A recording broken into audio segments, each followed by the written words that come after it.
अस्सलाम वालेकुम, मेरा नाम मुबश्शिर लुकमान है। आप देख रहे हैं मुबश्शिर लुकमान यूट्यूब चैनल। आपने कुछ हफ्ते पहले एक वीडियो देखी होगी, व्हाट्सएप पे बहुत चली है और मुझे कम से कम कोई 12-15 लोगों ने भेजी। इसका मतलब है कि हर आदमी उसको फॉरवर्ड कर रहा था कि हिलरी क्लिंटन एक इंटरव्यू में बैठ के कह रही थी कि डीप स्टेट का मतलब क्या है।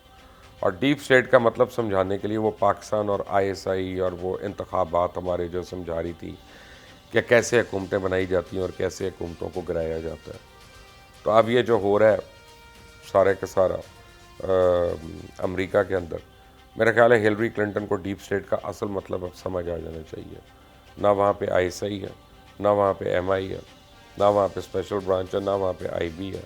वहाँ पे अगर है तो CIA है और उनकी अपना FBI है और उनकी अपनी ताकतें और एक डीप गवर्नमेंट है, government with in a government जो ये कर रही है।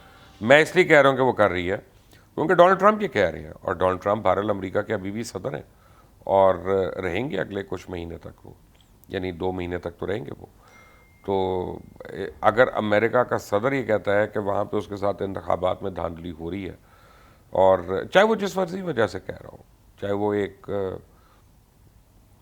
फोरगॉन जो है कंक्लूजन के जी वो हर वक्त ही कोई अनदेखे हाथ हैं जो कर रहे होते हैं, कॉन्स्पिरेसी थ्योरी उसके ऊपर वो कर रहा है, वो उसकी मर्जी, लेकिन कह तो रहा है। और अमेरिका का प्रेसिडेंट जब कोई बात कहता है तो उसको गौर से सुनना पड़ता है। तो अब हिलरी क्लिंटन को तो कम से कम अपने एक्यूजेशन का जवाब मिल जाना चाहिए। दूसरी बात यह है कि अमेरिका में इस बार तकरीबन 6 करोड़ पोस्टल बैलेट हो रहा है, और ट्रंप जो कह रहे हैं ना कि जी मेरे साथ धांधली हो रही है, बेसिकली वो इस वजह से कह रहे हैं क्योंकि वो ये कह रहे हैं कि जी मैं शुरू से कहता था कि कोविड-19 एग्जिस्ट नहीं करता, और कोविड-19 कर करके इन्होंने कि जी ये हो गया, जबकि ट्रंप ने कितनी बारी कहा कि कोविड-19 एक फ्रॉड है और ये कुछ अफेक्ट नहीं कर रहा, ये नहीं कर रहा। वो मानने को तैयार नहीं थे कि उससे लोग इतने मर रहे हैं, उससे लोग इतना बीमार हो रहे हैं, ये इतना बोझ पड़ रहा है, वट। और कोविड-19 के ऊपर जो ट्रंप की मैनेजमेंट है उसी को डेमोक्रेट्स ने रिपब्लिकन्स के अगेंस्ट काफ़ी ज़्यादा इस्तेमाल भी किया। ट्रंप का ये कहना है कि कोविड-19 प्लान कर रहे थे मार्च से ताकि पोस्टल बैलेट हो जाए किसी तरह, और पोस्टल बैलेट का मतलब है कि फिर मेरे ख़िलाफ़ आप जो है वो एक डीप स्टेट इन इफेक्ट काम आ जाती है और वो फिर उन बैलेट्स को अपनी मर्ज़ी के मुताबिक तब्दील करना शुरू हो जाती है। बहुत जगहों पे उनका ख्याल है कि जी क्योंकि वहाँ पे कोई इलेक्शन कमीशन तो होता नहीं है, जैसा पाकिस्तान के अंदर है कि इलेक्शन कमीशन ऑफ पाकिस्तान है, वहाँ तो हर रियासत अपना इंतखाब खुद करा रही होती है। तो वहाँ पे इलेक्शन कमीशन नहीं है, तो वो कहते हैं कि जी डिफरेंट रियासतों ने डिफरेंट कट आउट टाइम रख दिया पोस्टल बैलेट का। जहाँ पे मेरे पोस्टल बैलेट ज़्यादा आ रहे थे वहाँ पे उन्होंने एक दिन पहले उसको बंद कर दिया, और अमेरिकन पोस्ट ऑफिस की जो स्पीड है वो अभी भी उसको स्नेल मेल कहते हैं, तो वो इतनी स्लो है कि मेरे बैलेट पहुँचे नहीं, और बाइडन का बैलेट जो था वो पहुँच गया वहाँ पे, और उसको उन्होंने उन स्टेट्स में जता रहे हैं। डीप स्टेट का असल मतलब आपको CNN अगर आप देखते हैं अभी, तो आपको देखने के बाद वो समझ आ जाएगा, और वो ये है कि आपको हर जगह रेड वेव नज़र आएगी लेकिन जीत ब्लू वाला रहा। मैं कॉन्स्पिरेसी थ्योरी नहीं कह रहा, मैं आपको ये बताने की कोशिश कर रहा हूँ कि पॉपुलर वोट और इलेक्टोरल वोट में कितना फ़र्क है। हिलरी क्लिंटन को पॉपुलर वोट मिला था, लेकिन इलेक्टोरल वोट जो है वो ट्रंप को मिला। तो अब अमेरिका के अंदर आने वाले दिनों में ये डिबेट अब जोर पकड़ेगी कि जी पॉपुलर वोट पे ही अमेरिकन प्रेसिडेंट का डिसाइड होना चाहिए, and it should not be electoral vote. वो कोई आसान काम नहीं है अगर उन्होंने अपने निज़ाम को बदलना है, लेकिन यह है कि बहरहाल उसके ऊपर डिबेट्स हो रही हैं। फिर आप देखें यहाँ पे कम से कम 6 से लेके 11 तक एक स्विंग स्टेट्स हैं। स्विंग स्टेट को समझना बड़ा काम की बात है कि अमेरिका में लोग रजिस्टर होते हैं 2 जमातों के साथ, एक डेमोक्रेटिक पार्टी और एक रिपब्लिकन पार्टी है, और वो उनके साथ रजिस्टर होते हैं और वो बताते हैं कि जी हम इस पार्टी के वोटर हैं, सपोर्टर हैं, वर्कर हैं, जो भी है, और उसके लिए फंड रेजिंग भी करते हैं, सब कुछ करते हैं।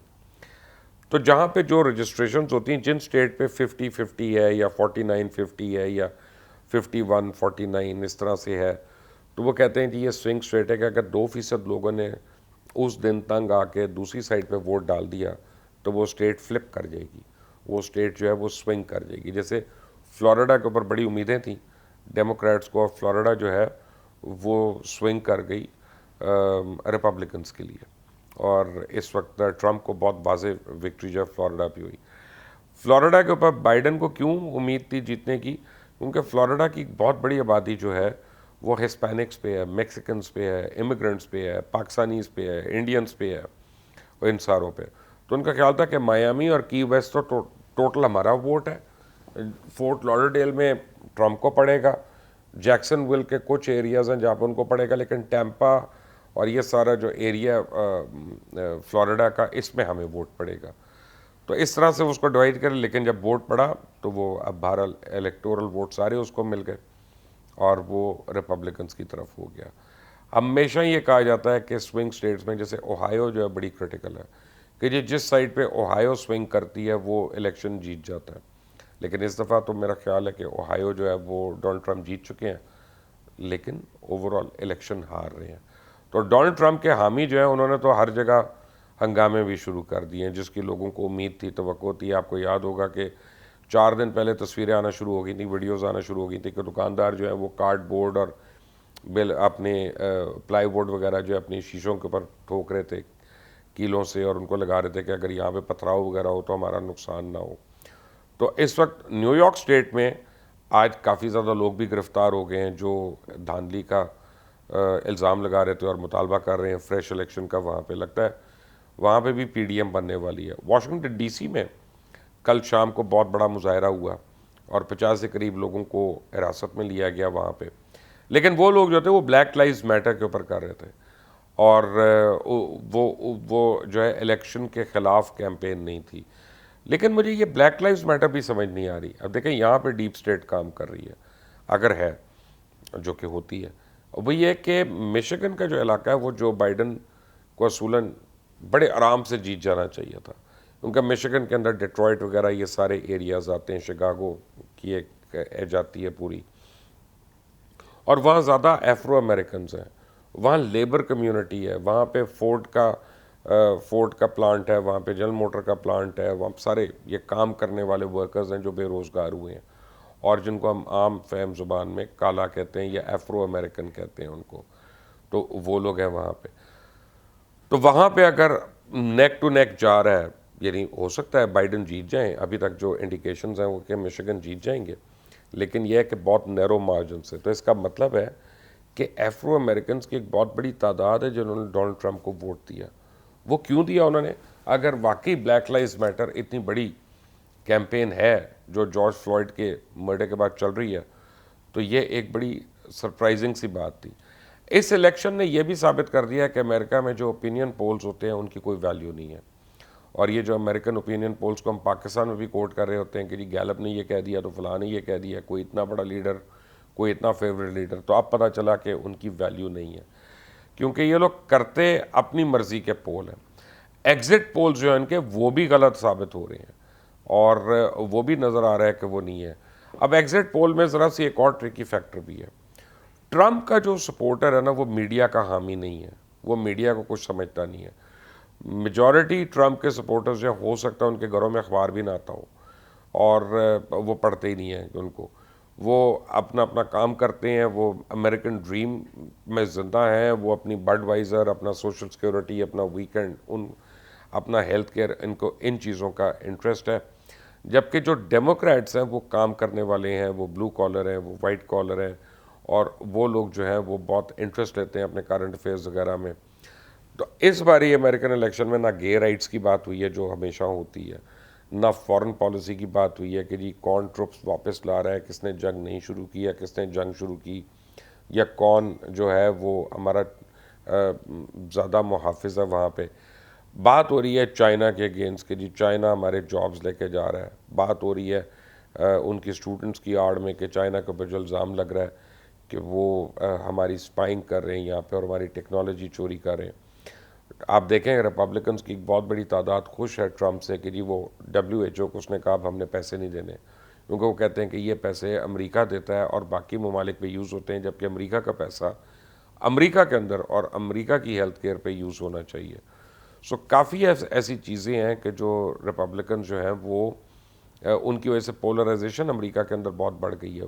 वाइट अमेरिकन सुप्रीमेसी जो है पहले हम क्लू क्लक्स क्लैन का कभी सुनते थे, पढ़ते थे, लेकिन अब वो एक डिफरेंट फॉर्म में क्लू क्लक्स क्लैन जो है वो सामने आया हुआ है, वो इलेक्शन भी लड़ रहा है, वो सब कुछ कर रहा है। डोनाल्ड ट्रंप अब लगता ही है कि ये इलेक्शन हार जाएंगे, क्योंकि अभी तक जो हमें प्रोजेक्शंस मिल रही हैं, जो प्रोजेक्शन मैं कह रहा हूँ, माइंड यू, जो प्रोजेक्शंस मिल रही हैं, वो लगता है कि डोनाल्ड ट्रंप अगर अपनी सारी अगले 7 स्टेट्स जिनका रिजल्ट रह गया उनमें से 4 जो जीत सकते हैं वो जीत भी जाएं तो 268 के करीब उनको सीटें मिलेंगी।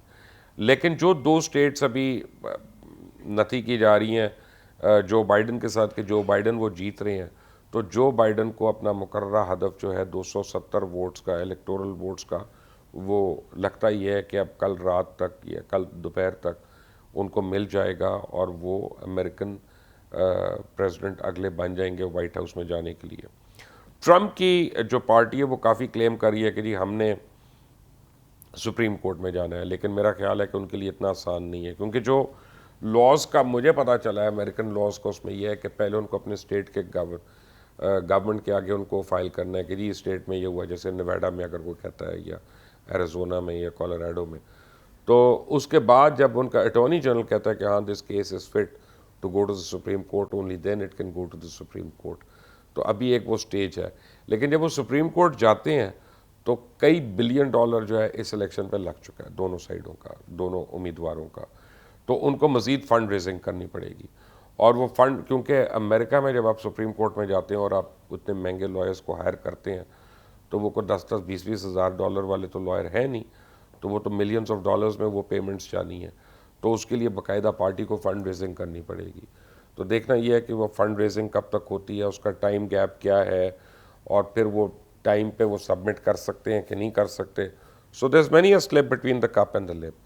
तो लगता ये है कि इस वक्त तो जो बाइडन जीत रहे हैं, और जो बाइडन के जीतने का मतलब है कि जो बकौल हिलरी क्लिंटन के वो डीप स्टेट जो जिसका उन्होंने जिक्र किया कि डीप स्टेट जो है वो ट्रंप के ख़िलाफ़ काम कर रही है, बिल्कुल उसी तरह जिससे उन्होंने हिलरी क्लिंटन के ख़िलाफ़ काम किया था।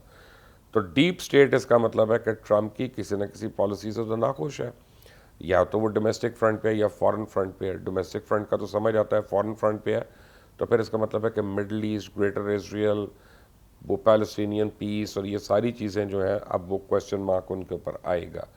इसका मतलब है कि सऊदी अरेबिया का अब इसराइल को रिकग्नाइज़ करना अब वो ज़रा दूर चला गया, और इसका मतलब है कि अब ग्रेटर पीस के लिए जो काम होना है उसमें अबू धाबी जो है अब वो सबकत ले जाएगा, और अबू धाबी जो आने वाले दिनों में पूरे मिडल ईस्ट को लीड करेगा और उनकी पॉलिसी को भी लीड करेगा। सवाल ये पैदा होता है कि बाइडन के आने से ट्रंप की पॉलिसीज़ में कितना फ़र्क पड़ेगा। मेरा नहीं ख्याल कि फॉरेन पॉलिसी पे ज़्यादा फ़र्क पड़ेगा, उनकी इंडिया के साथ वही लिंकेज रहेगी, उनकी सऊदी अरेबिया के साथ वही एफिलिएशन रहेगी, ईरान के ऊपर दबाव ही होगा, चाइना के साथ wait and see and watchful किस्म की होगी। ठीक है, उतना रेडिकल नहीं होगा, लेकिन यह है कि वो वेट एंड सी होगी और फिर उसको एवेल्यूएट किया जाएगा।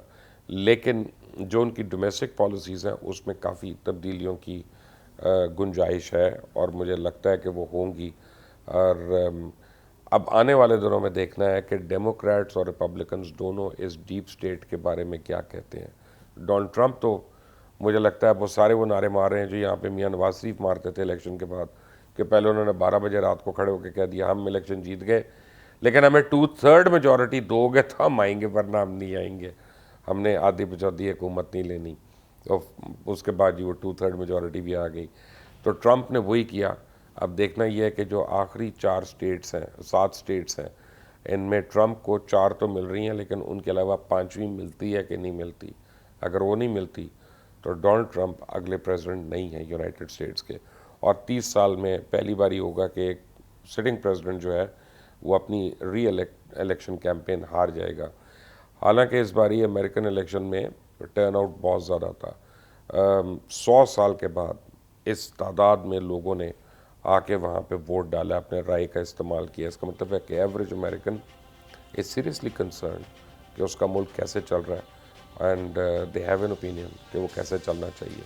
अब देखना ये है कि डोनाल्ड ट्रंप ने जो धमकियाँ दी हुई हैं, क्या उसके रेडिकल सपोर्टर्स इसके बाद एनार्की की सिचुएशन तो नहीं क्रिएट कर देते और अगर कर देते हैं तो क्या अमेरिका दोबारा डार्क एजेस में जाएगा, या अमेरिका में इतनी डेप्थ है कि इन सारी चीज़ों से न बर्दाश्त हो सकता है। आने वाला दिन बताएगा, लेकिन पहले कल तक जब तक फाइनल पोस्टल बैलेट्स नहीं आते, काउंटिंग नहीं होती, लेट्स सी कि 270 का मैजिकल फिगर जो है ये हुमा किसके सर पे बैठती है। बहरहाल हिलरी क्लिंटन को एक और बात मैं बताना चाहता हूँ कि हम पाकिस्तान में तो जब कुछ गलत होता है हम CIA पर डाल देते हैं, हम कहते हैं ये तो अमेरिका ने कर दिया। तो आप क्या कहेंगी कि अमेरिका के अंदर ये अमेरिका ने किया या किसी और पे ब्लेम डाल दें? हम वेट करेंगे आपके जवाब का। अल्लाह हाफ़िज़।